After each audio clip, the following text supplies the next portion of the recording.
बोलिए श्री रामचंद्र भगवान की जय।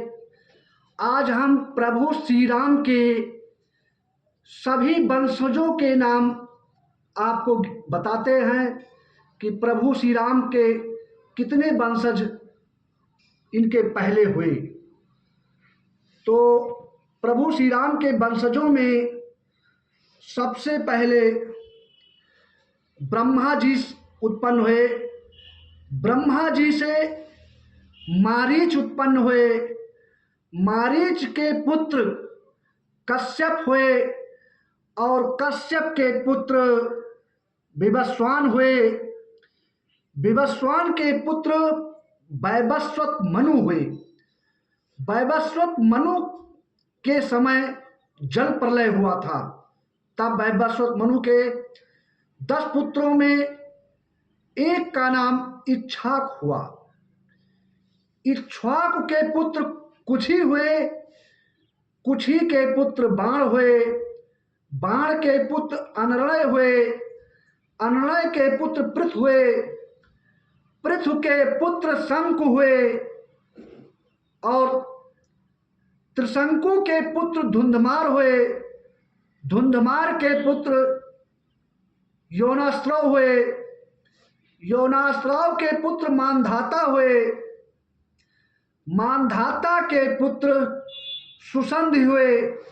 सुसंधि के 2 पुत्र हुए, एक ध्रुव संधि और दूसरा प्रसेनजित। ध्रुव संधि के पुत्र भरत हुए। भरत के पुत्र असित हुए।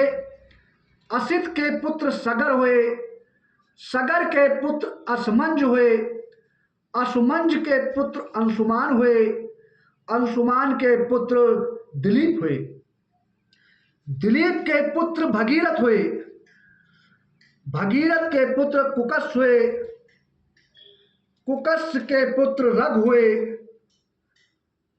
पराक्रम नरेश होने के कारण इसी वंश का नाम रघुवंश पड़ा।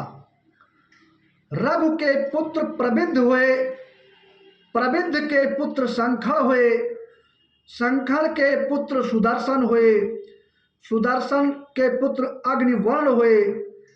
अग्नि के पुत्र शीघ्र हुए। शीघ्र के पुत्र मरु हुए। मरु के पुत्र प्रसुष्ट हुए और प्रसुष्ट के पुत्र अम्बरीश हुए। अम्बरीश के पुत्र नहुष हुए। नहुष के पुत्र ययाति हुए। ययाति के पुत्र नाभाग हुए।